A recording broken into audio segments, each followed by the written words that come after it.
नमस्कार, न्यूज़लेटर के साथ हाजिर हूँ मैं राकेश रंजन।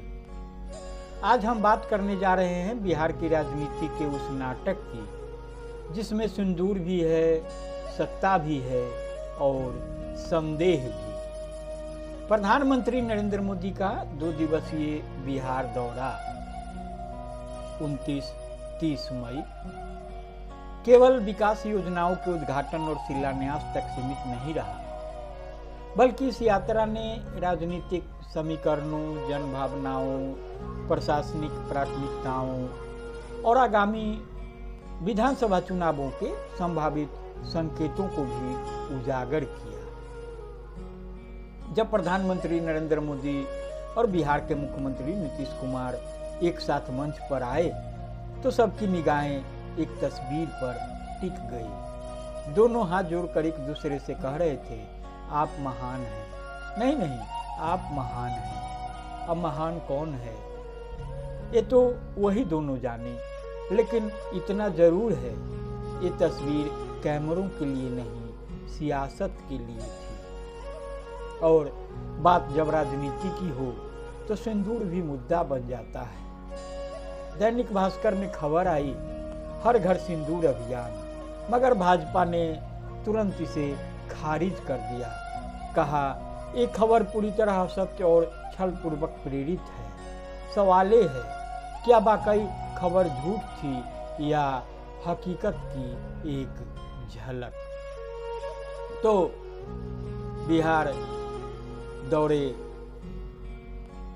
का जो दिन था, जो उनका 2 दिवसीय दौरा था, पीएम मोदी का 2 दिवसीय बिहार दौरा शुक्रवार को समाप्त हुआ। दूसरे दिन विक्रमगंज में उन्होंने कहा, मैंने बिहार की धरती से वादा किया था कि आतंकियों को मिट्टी में मिला दूंगा और आज उसी वादे को पूरा करने के बाद वापस आया हूँ। उन्होंने पुलवामा के शहीदों को याद किया। कहा, भारत की बेटियों के सिंदूर की ताकत क्या होती है, ये पाकिस्तान और पूरी दुनिया ने देख लिया। मोदी ने विपक्ष पर भी जमकर हमला बोला, जंगल राज वालों से सावधान किया। कहा, जिन्होंने सामाजिक न्याय के नाम पर सिर्फ जमीनें और अधिकार लूटे, आज वहीं दिखावा कर रहे हैं। कांग्रेस और आरजेडी वालों ने दलितों के दर्द पर कभी ध्यान नहीं दिया। अब जब उनका वोट बैंक खिसक गया है तो उन्हें सामाजिक न्याय याद आ रहा है। लेकिन क्या कहा कानून व्यवस्था पर? अब जरा ठहरिए, एक अहम बात की कमी खली। बिहार की बिगड़ी कानून व्यवस्था पर प्रधानमंत्री चुप्पी साध गए। लोगों को उम्मीद थी कि वो इस पर बोलेंगे, नीतीश को चेताएंगे, लेकिन वो मुद्दा मन से गायब रहा। और जहां तक बात है शाहबाद की, वहां की जनता बेशक निराश हुई। शाहबाद के लोगों को बड़ी उम्मीद थी कि भोजपुरी को संविधान की 8वीं अनुसूची में शामिल करने की घोषणा होगी, विक्रमगंज को प्रमंडल का दर्जा मिलेगा, नई रेलगाड़ी, एम्स, विश्वविद्यालय की घोषणा होगी। प्रधानमंत्री ने सैकड़ों रेलगाड़ियों की बात कर दी, लेकिन वहां के लोगों को पता है कि हकीकत क्या है। प्रधानमंत्री ने सासाराम का नाम तो लिया, विक्रमगंज का नाम लेना तक भूल गए।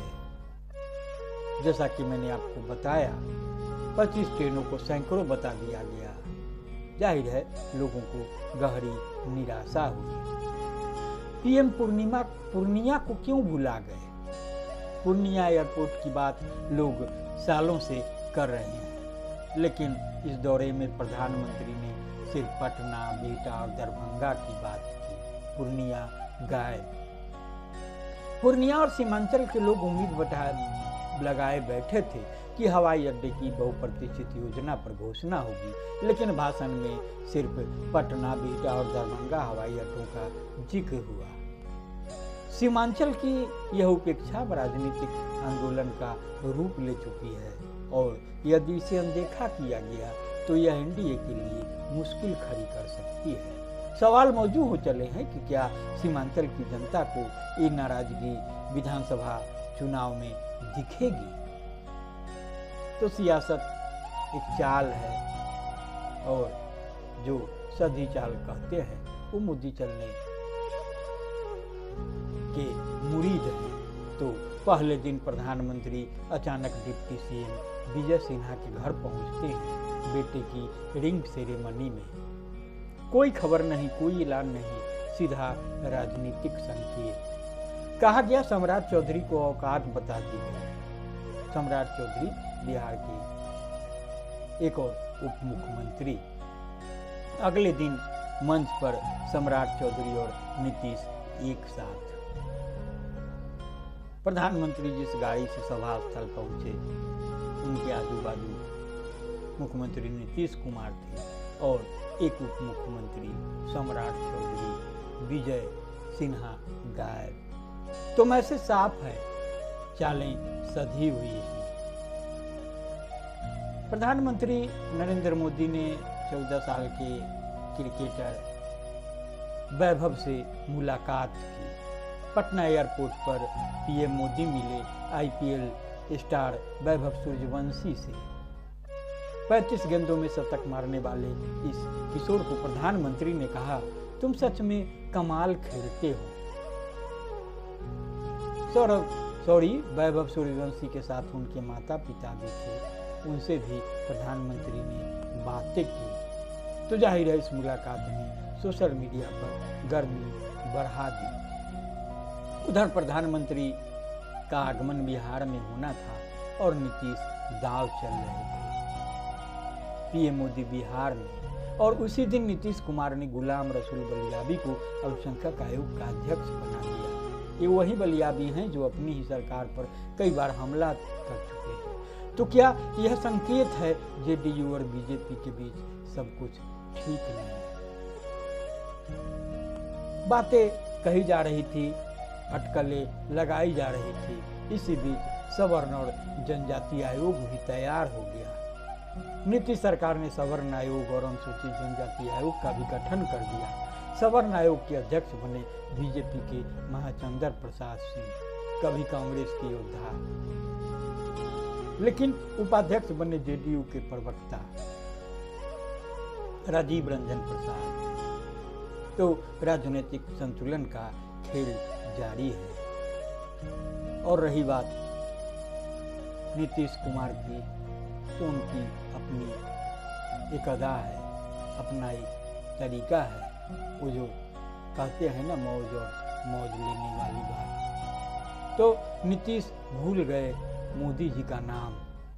विक्रमगंज की सभा में जब नीतीश कुमार ने बोलना शुरू किया तो गलती से कह बैठे प्रधानमंत्री अटल बिहारी जी। हालांकि बाद में सुधारा, लेकिन क्या ये भूल थी या इशारा?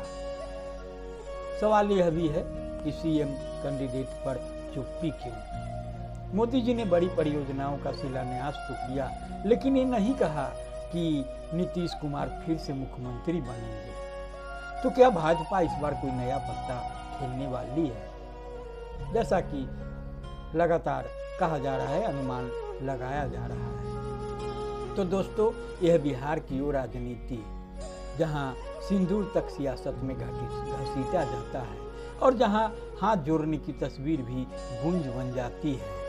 चुनाव नजदीक है और हर चाल सधी हुई है। प्रधानमंत्री नरेंद्र मोदी का बिहार दौरा विकास परियोजनाओं के उद्घाटन से अधिक राजनीतिक दाव पेच, जन भावनाओं का आकलन और गठबंधन की मजबूरी से जुड़ा रहा। जनता की कई अपेक्षाएं अधूरी रही, जिससे आंशिक निराशा देखी गई। वही गठबंधन के भीतर नेतृत्व को लेकर असहजता, आयोगों की नियुक्ति में जातीय राजनीति और मुख्यमंत्री पद पर चुप्पी, ये सभी घटनाएं आने वाले चुनावों के लिए राजनीतिक जमीन तैयार करती प्रतीत होती है। तो आपका क्या कहना है? क्या बिहार को मिला वो जो वादा किया गया था, या फिर इस बार जनता सवाल करेगी? तो वीडियो अच्छा लगा हो तो लाइक कीजिए, शेयर कीजिए और सब्सक्राइब करना न भूलिए, क्योंकि हम लाते हैं राजनीति की सबसे बारीक परतें आपके सामने, आपके शब्दों में। धन्यवाद। जय हिंद।